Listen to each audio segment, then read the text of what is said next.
Cancer Healer Center, a new beginning.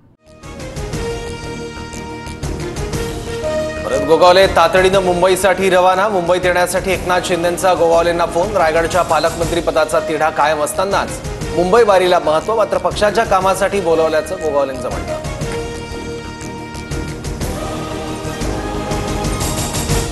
Mumbai महापालिका निवडणुकीसाठी सुधीर साळवींना सचिवपद। उद्धव ठाकरेंची प्रतिक्रिया। तर मुंबई महापालिकेवर महायुतीचाच भगवा फडकेल, शिंदेंकडून विश्वास व्यक्त।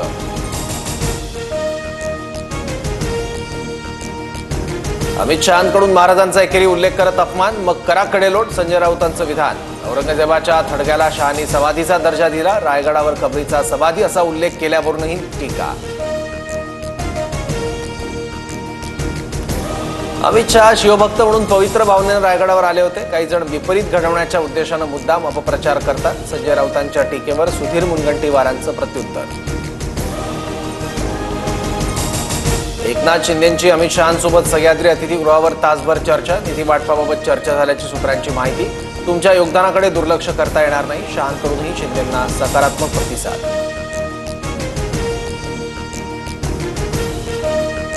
पौर्णिमेला एकनाथ शिंदे ज्यांना भेटले त्यांनी काळजी घ्यावी। अमित शहांच्या भेटीवरून आदित्य ठाकरेंचा टोला। काही लोक त्यांच्या गावालाही जाऊन असतील, आदित्य ठाकरेंचा निशाणा। रायगड विकास प्राधिकरणाचे प्रमुख असलेल्या संभाजीराजेंना अमित शहांच्या रायगड भेटीचं निमंत्रणच नाही, तर उदयनराजे आणि शिवेंद्रराजे दोघं भाजपचे असल्यानं निमंत्रण, संजय राऊतांची टीका।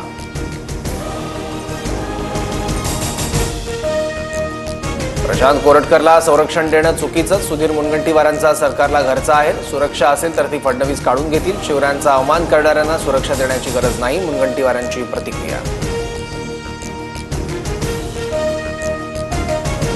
काका लोकांना विश्वासात घ्यावं लागतं, त्याशिवाय पुढे काही चालत नाही। बारामतीत एका रस्त्याच्या कामाबाबत बोलताना अजित पवारांचं वक्तव्य। विद्यार्थी फुटले नाहीत तर त्यांच्या मागे ईडी सीबीआय लावणार का? रोहित पवारांचा गुलाबराव पाटलांना सवाल। विद्यार्थ्यांच्या फोडाफोडीपेक्षा सरकारी शाळांच्या गुणवत्ता सुधारा, रोहित पवारांचा सल्ला।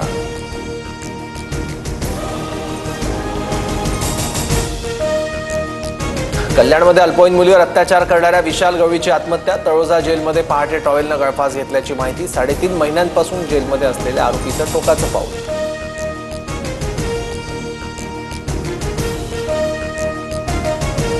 अक्षय शिंदेसारखी विशाल गवळीची हत्या केली, आरोपीच्या वकिलांसह आईवडिलांचा आरोप। तर आरोपीला फाशी व्हावी यासाठी आमचे प्रयत्न सुरू होते, पण त्याने आत्महत्या केल्याने आम्हाला न्याय मिळालाय, पीडितेच्या वकिलांचं वक्तव्य। नॅशनल हेराल्ड प्रकरणी मालमत्ता ताब्यात घेण्यासाठी ईडीकडून नोटीस। एजेएल कंपनीच्या मालमत्ता ताब्यात घेण्याच्या हालचाली। सोनिया गांधी, राहुल गांधी एजेएल कंपनीचे प्रमुख भागधारक। ईव्हीएम हॅक करून निवडणुकीचा निकाल बदलणं शक्य, अमेरिकी नॅशनल इंटेलिजन्सच्या संचालिका तुलसी गबार्ड यांचं मोठं वक्तव्य। ईव्हीएमवर शंका उपस्थित करत अमेरिकेत मतपत्रिकेद्वारेच मतदान करण्याचा सल्ला। ईव्हीएम हॅक होण्याच्या दाव्यावर सर्वोच्च न्यायालयाने दखल घ्यावी, गबार्ड यांच्या दाव्यावरून काँग्रेसची विनंती। तर सरकार आणि निवडणूक आयोगाने ईव्हीएम मुद्द्यावर स्पष्टीकरण देण्याचीही मागणी। आयपीएलमध्ये आज 2 लढती रंगणार। दुपारी 3:30 वाजता बंगळुरू विरुद्ध राजस्थानची लढत, रात्री दिल्ली आणि मुंबईचा सामना रंगणार।